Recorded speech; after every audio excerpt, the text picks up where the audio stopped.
नमस्कार। तो अगर आप लोग ये वीडियो देख रहे हैं यानी कि आपने हमारे पहले के जो 3 वीडियो है उसे ज़रूर देखा होगा। और ये जो वीडियो है ये मार्वल सिनेमैटिक यूनिवर्स के फ़ेज़ 3 के पार्ट 2 को हमने बनाया है। बेसिकली ये 4th एपिसोड है इस लेट्स टॉक यूनिवर्स का। और फ़ेज़ 3 जो है वो काफ़ी सॉलिड चल रहा था। हम लोगों ने थॉर रैग्नारॉक तक बात करी थी। अब जो इसके आगे की फ़िल्में हैं उसके बारे में हम लोग बात करेंगे। सबसे पहले आती है ब्लैक पैंथर, उसके बाद एवेंजर्स इन्फिनिटी वॉर जिसके लिए बहुत सारे लोग एक्साइटेड थे और काफी शॉक्ड भी हो गए थे जब फिल्म खत्म होती है। फिर आती है एंटमैन एंड द वास्प, उसके बाद एवेंजर्स एंड गेम, और finally Spiderman far from home. I guess मैं किसी को भूला तो नहीं हूँ। कैप्टन मार्वल शायद तक। Oh shit, okay. हाँ, वो खैर फिल्म वैसे भी बहुत फॉरगेटेबल फिल्म थी, उसके बारे में उतना याद नहीं रखते। मैं तो ये भी याद नहीं आ रहा उस फिल्म का प्लॉट क्या था।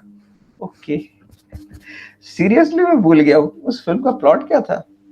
चलिए कोई बात नहीं, इस बार में मैं ही बता दिया करूंगा क्योंकि मैंने थोड़ी देर पहले रिसर्च करके रखा था इस बारे में। अ, तो बेसिकली ये जो फेज है अभी हम लोग थॉर रैग्नारॉक के बाद में जाते हैं ब्लैक पैंथर के बारे में।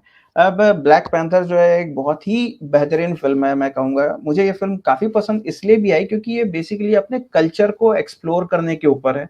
कैसे हम लोग अफ्रीका के जो कल्चर ब्लैक पैंथर का, उनके देश का, वकांडा का जो कल्चर, उसे एक्सप्लोर करते हैं। और ये फिल्म मुझे इसलिए बहुत पसंद आई क्योंकि हम ज़्यादा से ज़्यादा वक़्त वकांडा में हम लोग बिताते हैं, उन लोगों के साथ में बिताते हैं, उनके जो कल्चर है, उनका जो ट्राइब्स हैं अलग-अलग, उनके बारे में हम लोग को पता चलता है। आई थिंक इस फ़िल्म के ज़रिए मुझे वकांडा के बारे में उतना पता चल गया जितना आज तक कभी एसगार्ड के बारे में नहीं पता चला। और यही कमाल था इस फ़िल्म का कि एक ही फ़िल्म में हम लोगों को ब्लैक पैंथर के बारे में कितना सा उसका प्लस उसका जो साउंड ट्रैक था, जो कि लुडविग गैरंसन ने बनाया था, वो बहुत ही बढ़िया था। मैं आज भी सुनता हूँ, मुझे बहुत अच्छा लगता है क्योंकि वो एक ट्राइबल म्यूज़िक की तरह स्टार्ट होता है और काफ़ी सारी चीज़ें हैं उसमें जो आपको मतलब अट्रैक्ट करती हैं। अब जो फ़िल्म है Avengers infinity war. Avengers infinity war third Avengers film है। और ये जो फिल्म है ये कल्मिनेशन है अब तक की जितनी फिल्में आई है उन सब का। कि अल्टीमेटली हम इंट्रोड्यूस होते हैं उस विलन से जिसके बारे में हम लोग एवेंजर्स वन में हम लोगों को सिर्फ एक छोटा सा ग्लिम्स मिला था और गार्डियंस ऑफ द गैलेक्सी में थोड़ा बहुत हम लोगों को उससे अवभगत हुई थी। और एवेंजर्स टू में यानी कि एज ऑफ अल्ट्रॉन में वो मिड क्रेडिट सीन में आता है, बोलता है कि मैं खुद ही अब सारे इन्फिनिटी स्टोन्स लेकर आऊंगा थैनोस से। थैनोस जो कि अब तक का सबसे मोस्ट अवेटेड विलन इस इन्फिनिटी सागा का रहा है। फेज 3 जो बेसिकली है वो इन्फिनिटी सागा है। यानी कि 1 से लेकर जो 3 तक का फेज है वो बेसिकली इन्फिनिटी सागा है। और इस पूरी सागा का सबसे बड़ा विलन जो है वो है थैनोस। अब थैनोस को ही हम लोगों को एक्सप्लोर करना था कि, और ये फिल्म एक बहुत अच्छा काम ये करती है कि सिर्फ थैनोस को एक्सप्लोर करती है। यानी कि हम लोग अब तक जितने सुपर हीरो से मिल चुके हैं उन सब के बारे में हम लोगों को पता है। अब हम लोगों को बस ये जानना है कि ये विलन क्या है, आखिर क्यों इसका ऐसा मोटिवेशन है कि आखिर वो क्यों पूरी की आधी दुनिया को, आधे के आधे यूनिवर्स को खत्म करना चाहता है। ये उसका मोटिवेशन है। और क्यों ऐसा करना चाहता है ये हम लोगों को पता चलता है। बेसिकली रिसोर्सेज जो होते हैं उसकी वजह से कितनी प्रॉब्लम्स आती है और वो क्योंकि इनफाइनाइट नहीं होते रिसोर्सेज, तो कैसे धीरे धीरे ये सब खत्म हो जाता है और सिविलाइजेशंस खत्म हो जाते हैं। अब इस प्रॉब्लम को कम करने के लिए वो बेसिकली आधे यूनिवर्स को खत्म कर देता है। और वो सक्सेसफुल भी होता है। इस फिल्म के एंडिंग में हमारे सारे हीरोज फेल हो जाते हैं, आधे हीरोज मर जाते हैं, ऐसा दिखाया गया है। अब मुझे ये बेकार इस फिल्म के बारे में लगा कि मुझे पता था कि नेक्स्ट ईयर एवेंजर्स की 4th फिल्म आ रही है जिसमें वो लोग सारी चीजों को वापस से लेके आ जाएंगे। अगर ये फिल्म यहीं पे खत्म हो जाती, अगर विलन जीत जाता और हमारे हीरोज हार जाते, आधे हीरोज मर जाते, तो ये फिल्म थोड़ी इम्पैक्टफुल लगती कि हाँ कि अब आगे क्या होगा, आखिर अब आगे कैसे करेंगे, हम लोग आगे कहाँ जाएंगे, इसके बाद की स्टोरी क्या रहेगी। लेकिन क्योंकि इसके बाद एवेंजर्स एंड गेम जो है जो कि नेक्स्ट ईयर ही आई, वो इस पूरे के पूरे वो बेसिकली टाइम हाइस्ट है जो कि एंटमैन के करिश्मा रहता है। और बेसिकली वही है कि टाइम हाइस्ट के जरिए ये लोग सारी दुनिया को वापस लेके आ जाते हैं, सारे इन्फिनिटी स्टोन्स को अपने पास्ट में जाके वापस लेके आते हैं, नए टाइमलाइंस क्रिएट कर देते हैं। उसकी वजह से काफी सारे प्लॉट होल्स क्रिएट होते हैं। तो हाँ, ये जो फेज है ये मतलब बिगर था, ग्रैंडर, मतलब एक तरीके से कह सकते हैं काफी बड़ा है, लेकिन उस तरह इम्पैक्टफुल नहीं है जिस तरीके से फेज 1 था जो कि बेसिकली कैरेक्टर ड्रिवन स्टोरीज थी।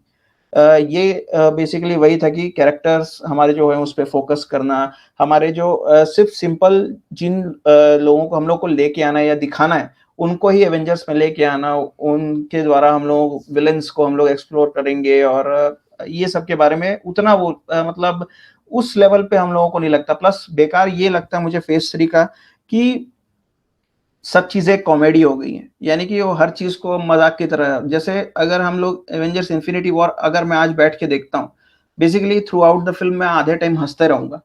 और ये मेरे को है ना उसके जो उस फिल्म का जो प्लॉट है, जो एंडिंग में जब सब मर जाते हैं, मतलब ऑलमोस्ट आधे लोग मर जाते हैं, विलन जीत जाता है और एक फिल्म मतलब सैड नोट पे खत्म हो जाती है, तो उस पूरे के पूरे इम्पैक्ट को खत्म कर देता है। क्योंकि आधे टाइम तो मैं फिल्म में हंसता रहता हूँ, आधे लोग क्विपिंग करते रहते हैं, जोक्स मारते रहते हैं एक दूसरे के ऊपर में, एक दूसरे को बेवकूफ बनाने की कोशिश कर रहे हैं। तो ये और यही ट्रेंड जो रहता है वो एवेंजर्स एंड गेम में भी कंटिन्यू होता रहता है। और अभी अगर हम लोग फेज 4 देखें, जिसके बारे में हम आगे कभी बात करेंगे, क्योंकि अभी फेज 4 तो शुरू हुआ है, 1 साल ही हुआ है उसे, और उसमें भी ये ट्रेंड अभी भी चल ही रहा है। तो ऐसा नहीं है कि मतलब ये जो कॉमेडी का जो सीरीज है, अब मार्वल सिनेमैटिक यूनिवर्स की जगह मार्वल कॉमेडी यूनिवर्स बन चुका है। तो ये एक बहुत मुझे लगता है कि ये एक उसका डाउनफॉल है। और साथ में हमने बीच में दो मूवीज के बारे में बात किया ही नहीं अभी तक, वो है एंटमैन एंड द वास्प और कैप्टन मार्वल। तो पहले मैं एंटमैन एंड द वास्प का एक छोटा सा ग्लिम्स है। तो ये फिर से एक ग्राउंडेड मूवी है, क्योंकि एंटमैन ग्राउंडेड ही अच्छा लगता है, ज्यादा हीरो हाइप नहीं है। लेकिन एक चीज अच्छा था कि सिविल वॉर में एंटमैन ने अपना जो रोल दिखाया, उसके बाद से एंटमैन एंड द वास्प में उसका कम से कम एक हाइप अच्छा बना। क्योंकि एंटमैन अकेले मूवी जब रिलीज हुई थी तब उतना हाइप बन नहीं पाता था। Antman and the Wasp basically एक और नए कैरेक्टर को इंट्रोड्यूस कराता है, घोस्ट और वास्प को। और ये दोनों कैरेक्टर के बारे में थोड़ा बहुत बताते हैं, बहुत ही अच्छे से, मतलब सिंपल वे में कहानी चलती है। आखिरी में वो एक क्वांटम टनल में फंस जाता है और फिर वो कहानी कैसे आगे चल के एवेंजर्स एंड गेम में आती है, ये बात दिखाया गया है। ये तो एवेंजर्स एंड गेम में आपने देख लिया था। कैप्टन मार्वल हमारे पहले फीमेल सुपर हीरो मूवी है, कह सकते हैं सिनेमैटिक यूनिवर्स की अब तक की, मतलब फेज 3 तक जितनी मूवीज आई उसके हिसाब से। और ये मूवी की कहानी ऐसे देखा जाए तो मुझे भी उतना खास तो कुछ लगे नहीं कि एकदम कुछ, हाँ एकदम पावरफुल दिखा रहे हैं, एरोगेंट टाइप का कैरेक्टर मुझे लगा है। बेसिकली हमें रोनल द एक्यूजर, जो कि गार्डियंस ऑफ द गैलेक्सी का विलन था, उसका एक बचपन का लुक भी देखने को मिला। तो अगर किसी ने गार्डियंस ऑफ द गैलेक्सी नहीं देखी थी और फिर कैप्टन मार्वल देखा, तो अगर उसे ऐसा लगता हो कि रोनल वापस आएगा, तो भैया पुरानी फिल्म देख लो, मर चुका है अभी तक। तो ऑब्वियसली बात है। और ये कहानी नॉर्मल नोट पे खत्म भी हो जाती है। और इतना एक था कि इसका मिड क्रेडिट सीन में वो एवेंजर्स से मिलती है, फिर एवेंजर्स एंड गेम में कैसे आगे का कहानी चलती है, तो वही चलते जाता है। अब पर बेसिकली हाँ, एवेंजर्स एंड गेम जो है, एवेंजर्स एंड गेम सभी सारे जितने सुपर हीरोज हैं उन सबका कल्मिनेशन है। अगर किसी ने रेडी प्लेयर 1 ये फिल्म देखी होगी तो उसमें जितने सारे कैरेक्टर रहते हैं सारे के सारे एक साथ लास्ट में आते हैं फाइट करने के लिए, और इस फिल्म में भी वही होता है। एक विलन जो रहता है उसकी आर्मी के साथ में सारे के सारे सुपर हीरोज फाइट करने के लिए आते हैं अपनी आर्मी लेके। और अल्टीमेटली अगर आपने ये फिल्म थिएटर में देखी होगी तो आप लोगों को बहुत पसंद आई ही होगी, क्योंकि ये फिल्म थिएटर एक्सपीरियंस के लिए ही बनाई गई है। सबके सब जोर जोर से चिल्लाए ताकि कैप्टन अमेरिका जब अपना थॉर का हथौड़ा उठाकर थैनोस को मारेगा, तो लोगों के अंदर से जो चीख निकलती है, जो एंथुजियाज्म निकलता है, उसे देखने के लिए बेसिकली इस फिल्म को उस तरीके से बनाया गया है कि क्राउड प्लीजिंग फिल्म है। पर अगर आप इसे स्टडी करेंगे तो ये उतनी अच्छी नहीं है जितनी मेरे को अब याद आती है 2 साल के बाद में। क्योंकि मुझे अब लगता है कि यार ये फिल्म उतनी बढ़िया नहीं थी जितनी मतलब उस समय जब मैंने देखी थी। फिर भी एज अ होल ये फिल्म बहुत बड़ी थी, बहुत ग्रैंड थी और काफी लोगों को पसंद आया।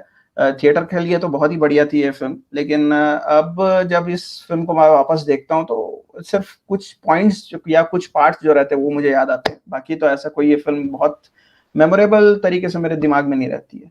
और फाइनली फेज 3 का जो एंडिंग फिल्म है, यानी कि स्पाइडरमैन फार फ्रॉम होम, ये कह सकते हैं कि उतनी अच्छी नहीं है। मुझे तो उतनी पसंद नहीं आई ये फिल्म।